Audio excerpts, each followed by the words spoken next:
todos. Somos estudiantes de la Universidad Central del Ecuador, de la carrera de Ciencias Políticas. Mi nombre es Juan Pablo Yepes. Mi nombre es Francisco Cepeda. Bueno, el motivo de este video es para dar una breve reseña y cronología acerca del pensamiento político, inicios, evolución, hasta la Reforma Protestante. Efectivamente. Bueno, pues en base y bajo el sílabus que nosotros tenemos inicialmente, a nosotros nos llevan hacia la época de Platón, Aristóteles y Sócrates. Son la base fundamental para un pensamiento alejado de lo que es la cosmogonía en ese sentido, empezando a tener el pensamiento ya con base de la polis, en ese sentido que ya un poco más centrado y como base la familia, para poder entender lo que es la asociación y sus diversas causas. No sé, Juan Pablo, cómo nos puedas ayudar en describiendo o dándonos una pequeña reseña sobre estos pensadores de la antigüedad. Justamente para dar inicio con el pensamiento clásico político, nos remontamos al pensamiento, a la filosofía de la antigua Grecia, justamente donde resaltan tres pensadores, como lo mencionaste, Francisco, tres pensadores fundamentales para que inicie la filosofía como ciencia y como tal.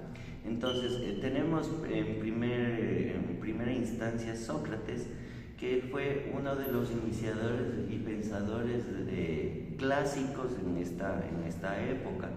Él impartía clases en la primera universidad, si lo podríamos llamar de esta manera, en la antigua Grecia. De ahí, entre sus discípulos destacados se encuentra Platón. Él es uno de los grandes pensadores clásicos, filósofos, que introdujo en la polis métodos para una convivencia fraterna y formal como tal, de una sociedad adelantada para la época. Básicamente él dio hincapié con el pensamiento de un ser superior más allá de la mente y propiamente del ser humano, que nosotros nos regimos a este ser superior que nos proporciona estas capacidades como para nosotros podernos regir en esta sociedad. Él introduce en sus primeros escritos y pensamientos el tema del alma, cómo se divide esta y cómo esta está atada a este ser superior. En tercer punto tenemos a Aristóteles, que es su discípulo, y él profundiza más este pensamiento. Entonces, él ya nos relata cómo debería ser la convivencia con esta sociedad, cómo debería ser distribuida en lo que es ya lo universal, en la complejidad de la polis. Pero también él se basa en el individualismo del ser humano, donde este ya le divide en tres fases al ser humano, en que es la mente, el cuerpo y su método de reproducción sexual, que ya lo lleva a los placeres carnales, si lo podríamos llamar de esta manera, y de esto, y en base a estos pensamientos, el conjunto de esta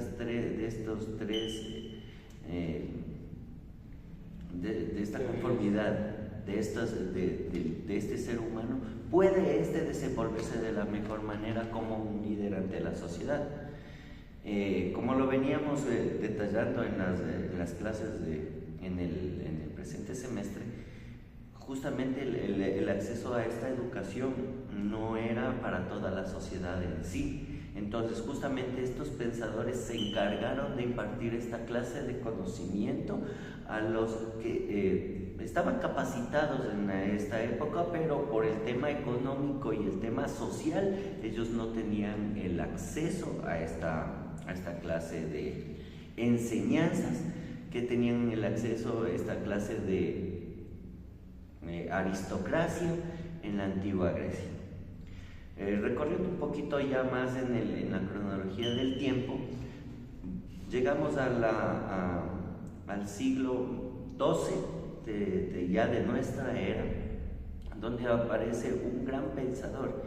Pero antes de llegar a este pensador es fundamental recalcar que la Iglesia Católica y la religión, el clero, se había fortalecido con el tema del feudalismo y la apropiación de los recursos en estas épocas, tema por el cual comienzan ya a darse a nacer diferentes etapas del conocimiento, y en este conocimiento ya comienzan a surgir nuevos pensadores. Entre ellos resalta Averroes, el cual también es un destacado filósofo, jurista y pensador de la época, el cual perteneció a una familia aristocrática, y por ende él tuvo el acceso a esta clase de educación, el cual comenzó a fortalecer las teorías de Aristóteles y Platón. Más se basó en el tema de Aristóteles, y él hizo llegó a formalizar una simbiosis de la religión con el tema de la filosofía, y enfatizó también en estos temas del alma y Dios, que ya lo había mencionado Platón y Aristóteles en su época. Averroes fue uno de los grandes pensadores que formalizó esta alianza entre la religión y la filosofía como ciencia y como tal. También surge en esta época un gran abogado de la Iglesia Católica, que es Santo Tomás de Aquino, el cual también en sus manifiestos, pero propiamente dichos en base a la formación católica que él tuvo, los enfatizó en base a un ente y ser superior, como lo íbamos y lo vamos relatando y lo supimos asimilar en el transcurso de la carrera. Bueno, ya teniendo contexto que la Iglesia Católica ya tuvo una hegemonía en el poder por encima de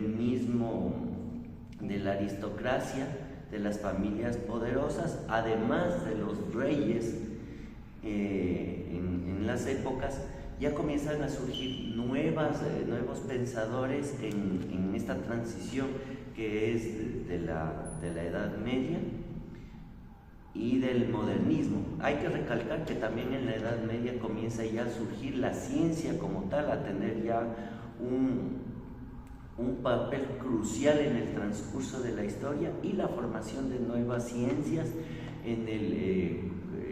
con el surgimiento de las nuevas instituciones universitarias de nivel superior, en las cuales en estas escuelas ya se comienzan a surgir nuevas ciencias y temáticas filosóficas y tendencias con la Ilustración. Estos ya comienzan a darle una finalidad a la ciencia como tal, y le comienzan a hacer perder el poder a la Iglesia Católica. Entonces, la Iglesia como tal comienza a perder esta hegemonía sobre los nuevos estados nacientes y las nuevas ciudades, metrópolis que se iban formando en aquella época. Con ello dan hincapié al surgimiento de nuevos pensadores y las nuevas reformas que como tal se fueron dando en aquella época, y ahí comienza a haber un desmembramiento de la Iglesia y su poder hegemónico como tal, puesto que la Iglesia Católica comenzó a tener nuevos gastos, comenzó a tener nuevas aspiraciones como tal, y la apropiación de nuevos terrenos. puesto que los sistemas feudales ya comenzaron a tener su poder en las ciudades y comenzaron a tener la migración de la población hacia las ciudades centrales y el surgimiento del capitalismo por medio del comercio. Entonces la Iglesia comenzó a imponer nuevos tributos, y entre ellos la que destapó esta problemática y este nuevo pensamiento de estos filósofos que nace desde la misma Iglesia Católica fue el tráfico de indulgencias. Por favor, Francisco, detállanos un poquito. Claro, bueno, sí, me parece algo importante recalcar en este punto me parece importante recalcar, hacer una retrospectiva hacia el poder monárquico concedido por la Iglesia. La única legitimidad tenía la Iglesia, y ahí viene un pensador donde no estaba de acuerdo con ello. Él quería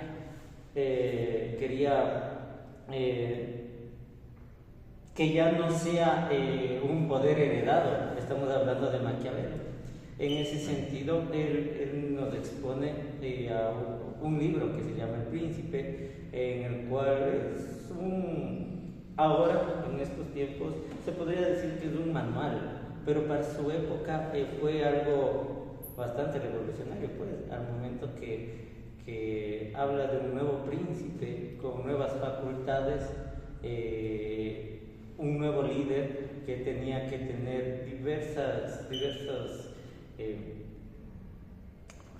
fortalezas, gracias, para poder acceder al poder. Ya no era un poder heredado, incluso estaba en contra de la monarquía. En ese sentido, es considerado el padre de la política, y como en ese entonces no tenía un sustento teórico de ninguna índole la política, son las bases de lo que hoy conocemos, o de lo que hoy tenemos como política en ese sentido, ¿no? Y adicional, él promueve que una persona apta no necesariamente tiene que venir de una clase aristocrática alta, valga la redundancia. Promueve la capacidad del ser humano en poder mover o liderar cierto tipo de masas. También, si bien es cierto, Juan Pablo, mencionaste que todos en esa época tenían una posición económica o un reconocimiento por parte de las élites. Es verdad que el pensar diferente a ellos los llevaban a diferentes problemas, incluso perseguidos, asesinados, desterrados en el mejor de los casos. El pensar diferente era muy complicado en esas épocas. Pasando ya y citándonos a lo que nos comenta Juan Pablo, para las nuevas, bueno, podemos decir las nuevas reformas o la manera de pensar acerca de la Iglesia, existía una manera indiscriminada, como decía Juan Pablo, de ya captar dinero porque la Iglesia ya estaba construyendo la iglesia de San Pedro, si no me equivoco, y tenía diferentes gastos. Y la única manera que ellos pudieron recaudar mucho más rápido es con el tráfico de indulgencias. ¿Qué significa el tráfico de indulgencias? Ellos daban un indulto a la persona por los delitos que haya cometido, así sea asesinato, a cambio de dinero, tierras, joyas, cualquier retribución económica que represente la Iglesia. Argumentaban que en el purgatorio tenían que pasar 1000 años, y justo, no recuerdo en qué libro decía que podía tener una indulgencia de 2000 días si daban tierras, en ese sentido. Y hubo, bueno, debió haber habido muchísimas personas que estaban en contra, pero un pensador en especial es el que coge y no... Y se pone, o sea, coge la misma filosofía, la Biblia, y dice, no, ¿en dónde está el purgatorio? Y no recuerdo, Pablo, ¿quién es el...? Martín Lutero. Martín Lutero, muchas gracias. Martín Lutero. Sí, él es el que hace, saca a relucir toda esta magia en ese sentido de ese entonces, y destapa un problema muy grande. Con esto empieza a haber una nueva reforma en el ámbito eclesiástico, porque desde ese punto empiezan, Martín Lutero fue desterrado, se fue a Alemania, y ahí bajo esa nueva ideología, o esa ideología bastante conservadora, pero sesgada a lo que dice la Biblia, se empezaron a derivar nuevas iglesias, nuevos pensamientos, y se empezó a deslegitimar la iglesia católica y romana, si mal no me equivoco, en ese sentido, perdiendo poder y perdiendo seguidores. E incluso la iglesia la iglesia católica tenía la ventaja de que tenía secularizado el poder. Ajá, efectivamente, tenía secularizado el poder, y los seguidores los seguidores de la iglesia nunca habían visto una Biblia.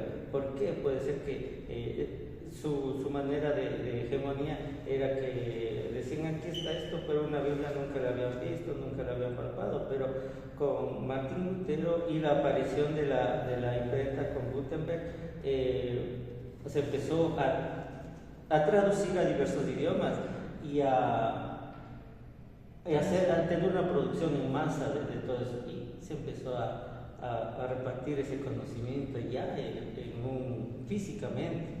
No sé, Pablo, usted nos puede... O sea, para concretar y complementar la idea, es que Martín Lutero, aprovechando ya la revolución industrial que se iba ya dando en aquella época, él aprovecha ya la imprenta como máquina para la reproducción en masa de la traducción del libro sagrado. Básicamente, Martín Lutero se basó en la filosofía del mismo Jesucristo, en la cual él se basaba en el amor al prójimo sin esperar nada a cambio. Entonces, él justamente se veía estos abusos por parte de la Iglesia Católica, y él en sus traducciones, en la traducción que él comenzó a compartir con el pueblo en general, el pueblo ya comenzó a tener una participación en esta revolución que se dio como hincapié con Martín Lutero,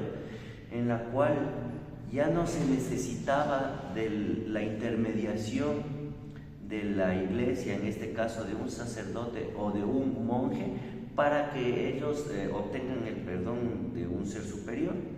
Más adelante surge otro pensador en esta misma línea, que es Juan Calvino. Él, por medio de su pensamiento un poquito más ya reformista, un poquito más rebelde, él comienza a cuestionar los lineamientos que tenía la Iglesia Católica. Por ejemplo, él comenzaba a cuestionar el hecho de que ya tengan posesiones y que por medio de estas posesiones ejerzan este poder sobre las masas. Entonces él comenzó a compartir que en la misma Biblia, Dios, el mismo Jesucristo, comenzó a impartir el pensamiento de que Dios es un ser que está en todas partes, es omnisciente y es omnipresente. Entonces, uno no necesita de un lugar cerrado o de un estamento físico para dirigirse y compartir con Dios directamente, sino que por medio de la fe de los súbditos, ellos se podían dirigir desarrollando cualquier actividad que hagan por medio de la fe. Entonces, por medio de estos pensamientos, comenzaron ya a quitar este poder hegemónico que ejercía la Iglesia Católica sobre la población en general. Entonces, un poquito más adelante, ya más revolucionario, surge el reformador Ulrich en 1531. Este pensador, este filósofo, ya tenía una preparación en el campo de la militar, y por ende él ya comenzaba a participar de estas guerras, de las reformas que necesitaba como tal, y para que se dé como tal la división entre los poderes hegemónicos que tenía la Iglesia Católica y este Nuevo Estamento, que era el pensamiento ya un poco más avanzado de lo que tenía ya este poder de Dios sobre el pensamiento del ser humano. Como hemos podido avanzar, Martín Lutero, y hemos dicho, Martín Lutero era un poquito más conservador y tenía los mismos lineamientos del clero como tal. Por eso la Iglesia no influyó sobre su vida, y él pudo tener una vida larga y morir de anciano. Mientras que Uri, como fue guerrero, a él lo capturaron en una guerra en Suiza en el año de 1531, donde lo capturaron, lo sometieron a juicio y lo degollaron. Aparte de haberlo degollado, desenterraron el cadáver y a él lo sometieron a juicio más allá de la muerte. Entonces, basándonos en estas acciones coercitivas y punitivas que tenía la Iglesia y que ejercía sobre los estados hasta aquella época, nos podemos dar cuenta que la evolución del pensamiento siempre fue restringido por las autoridades del momento. Con la evolución que hemos podido hablar y hemos podido sintetizar hasta el momento, la evolución del pensamiento no es de un solo momento o de solo una época, se remonta hasta los años del 1400 antes de nuestra época, con la antigua Grecia, en donde los pensadores ya comenzaban a impartir un pensamiento distinto al que regía en las sociedades que estaban naciendo, hasta lo que lleva a nuestros tiempos, que la mayoría de pensadores no pudieron expresarlo libremente, sino que tuvieron que pasar, incluso muchos morir por su causa. Esto nos ha enseñado en el transcurso de este semestre. Hemos podido palpar que el pensamiento no es único, sino que es heterogéneo, que cada quien tiene el poder de decisión, y este poder de decisión ha tenido su precio, que nosotros podemos expresarlo y ahorita irlo puliendo, sintetizando y fundamentando con estos grandes pensadores y con las distintas batallas o el rompimiento de ciertas épocas que se han venido dando a lo largo de la historia y hasta nuestros días. No sé qué puedas complementar, Bueno, Francisco. Juan Pablo, complementar para lo que tú has expuesto no es mucho lo que yo puedo hacer, pero sí, reafirmar cabería el término, que todas las personas que piensan diferente bajo un poder hegemónico o bajo cierto poder dictatorial, o que no quiere dejar el mando, el poder, valga la redundancia, son perseguidos. Dígase desde Sócrates, Platón, que sí lo fueron, tuvieron sesgos y tuvieron limitaciones en su manera de pensar, porque igual iba contra el poder de aquella época, pasando por Calvino, Averroes, sí, efectivamente, inclusive que estaba favorecido por ciertos círculos de poder. El pensar diferente es muy complicado, y si te vas en contra de esa élite de poder, es complicado, pero es la base fundamental para que nosotros estemos en la actualidad con esta diversidad de pensamiento, no digamos religiones, sino poder uno decidir qué pensar o en qué creer. Hay personas que son cristianas, agnósticas, ateas, N religiones. En el Ecuador hay, como es aprobado o reconocido, perdón, si mal no me equivoco, como la libertad de creencia. Ajá, la libertad de creencia. Pero todo eso es bajo los pensamientos y luchas que se han ido dando desde mucho tiempo atrás. Eso sería mi aporte en este video por parte mía. Muchas gracias, de esto sería todo. El conocimiento recabado en todo este semestre ha sido enriquecedor por mi parte y parte de nuestro grupo. Muchas gracias por escucharnos en esta oportunidad y espero haber sido un poco claros, enfáticos y precisos en el tema de los puntuales de esta cronología que hemos tratado de explicar, y será hasta una nueva oportunidad. Muchas gracias.